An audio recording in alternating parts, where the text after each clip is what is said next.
Hello and welcome to Enchantment of Eternity's thoughts on the Defenders for Season 1, Episode 6, Ashes, Ashes. In this video I'll just give some of my brief thoughts on this episode of the Defenders after just watching it. So I have spoilers up to this episode but not beyond this episode, so if you haven't seen beyond Episode 6, it's all good because I haven't either. That was quite a shocker, wasn't it? Trying to shock you at the end.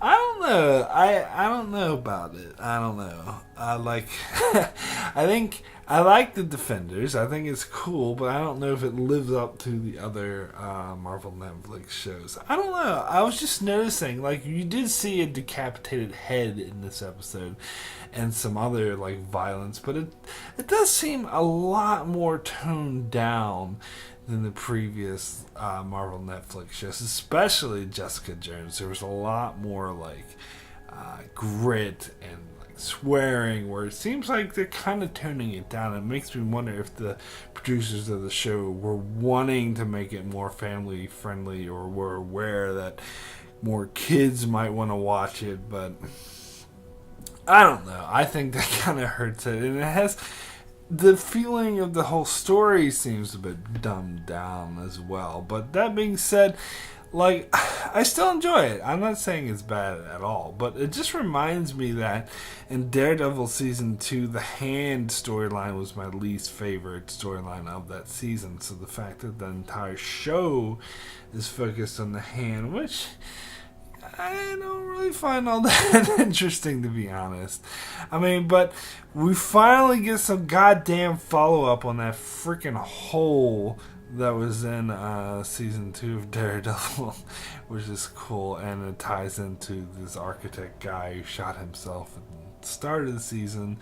So that's cool. Don't get me wrong, I am really liking this show. I love the character interactions between the different Defenders. In this episode, particularly Jessica Jones and Matt Murdock. It's interesting having them get to know each other. I think Jessica Jones is really shining in this episode, character-wise. I'm still dubious about her superhero powers, but character-wise, it was great when she was talking to a teenage girl and told the story about the boxer, which is, of course, Matt Murdock's story with his father. So that was cool, and I liked the little interactions they had. So the episode starts with, Stick going all crazy about, they want the Iron Fist, so we need to hide him away. We need to get, he didn't suggest hide him away. Luke Cage did. And of course, he wasn't very happy about that.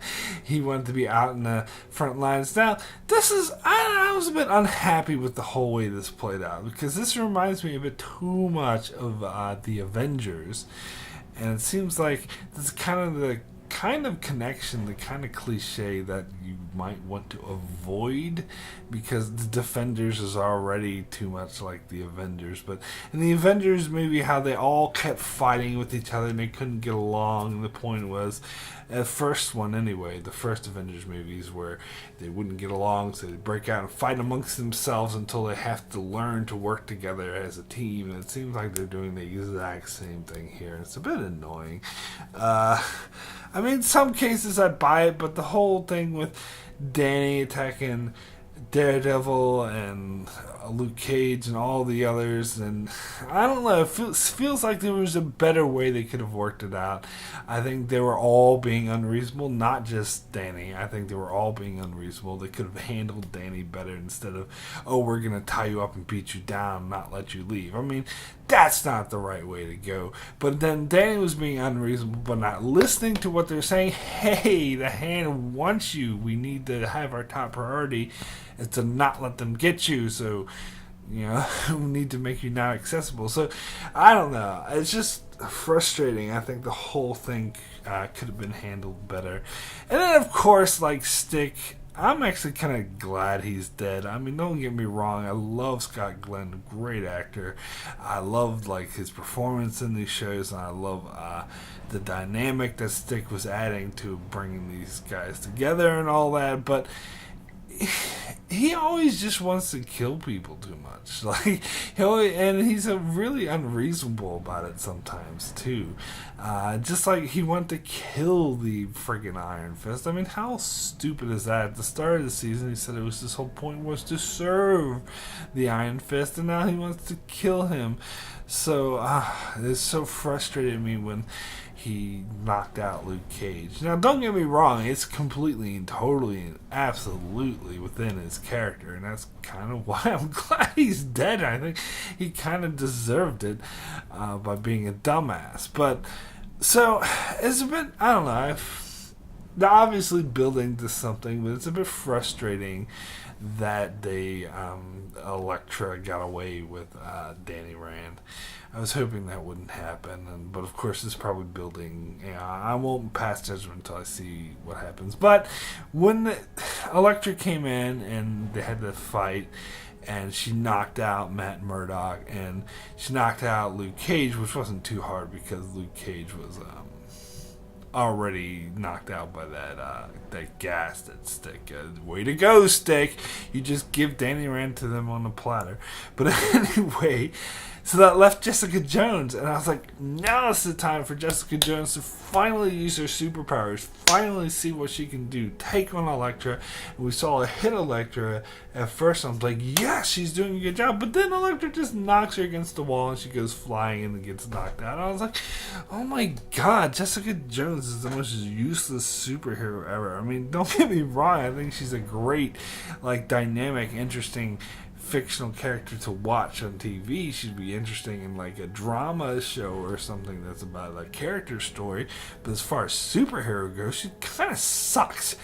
If I'm being perfectly honest, I mean, at least Daredevil has, and even freaking Iron Fist. I mean, he has this, all the kung fu, and so does Daredevil, and they can, go and fight and do it. And Iron Fist even has the fist, and Daredevil has all these senses where he can sense everything, and Luke Cage is like bulletproof, and it can't be hit, and it was so cool in that other earlier episode when Danny was just using Luke Cage as a bulletproof like vest to hide behind, like Luke Cage is impermeable, so Luke Cage is awesome, but Jessica Jones seems kind of useless. I'm sorry. And what I'm saying is I want to see her be more useful. I would love it if the show ends with her actually being the one that defeats the Fist, or just something useful.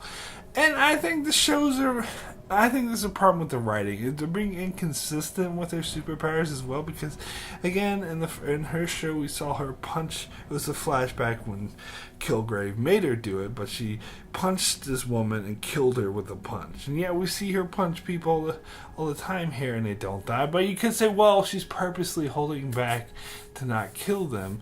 But if that's the case with Madame Gao, which we saw her punch Madame Gao, why the fuck is she holding back? And with Elektra, why would she be holding back? Now again, you would argue, well, Elektra is like super powered as well, so she couldn't die from Jessica Jones' punch. Okay, fair enough. But she should be a lot more hurt than she was. Jessica Jones should be able to... I don't know. It's just plot. It's all plot convenience. It's obvious that they want the Hand to have Danny Rand. They want it to defeat Jessica Jones. But it kind of annoys me when stuff like that happens. But I don't know. I'm just nitpicking. I think they can still save it by having her do something awesome, so I'm really pulling for that. I hope that happens. Okay, so then I gotta talk about the infighting with the Hand, the 5 fingers of the Hand, or I guess it's 4 now, since Stick chopped off the head of one of them. So, the 4 fingers of the Hand, of course, 3 fingers by the end of the episode, but maybe Elektra is a finger now, so it's still 4, I don't know. But anyway, a hand has 4 fingers and a thumb, so which one was the thumb? Or these? No. Anyway, it's just a stupid metaphor. Anyway, I don't know how I feel about this ending, where they kill off Sigourney Weaver's character, Alexandra.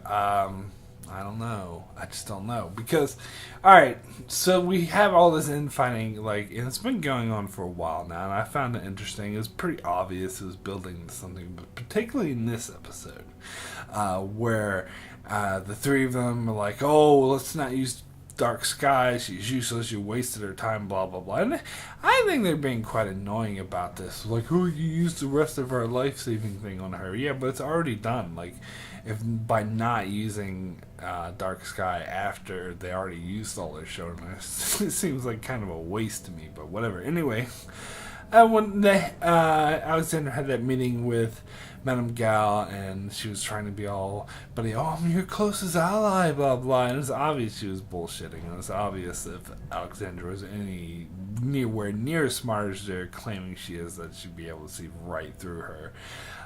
But that was never really made completely clear. So at the very end, when that other guy came up to her and gave her this wine and says, oh, I want your last meal to be a nice one. It seems like he should have let her finish eating before he threatened to kill her, if that was true, but maybe it's not true, he was just bullshitting. But the point is, I saw that coming, and I actually did think that was pretty cool.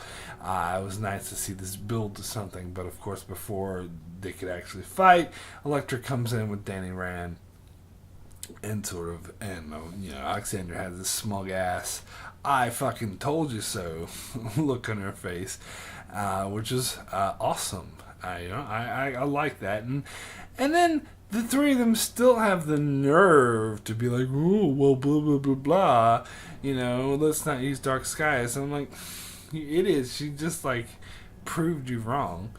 But then, of course, Elektra, or Dark Skies, what you want to call her, stabs freaking Alexandra in the back. I mean, I will say that was shocking. I definitely did not see that coming. I was like, what?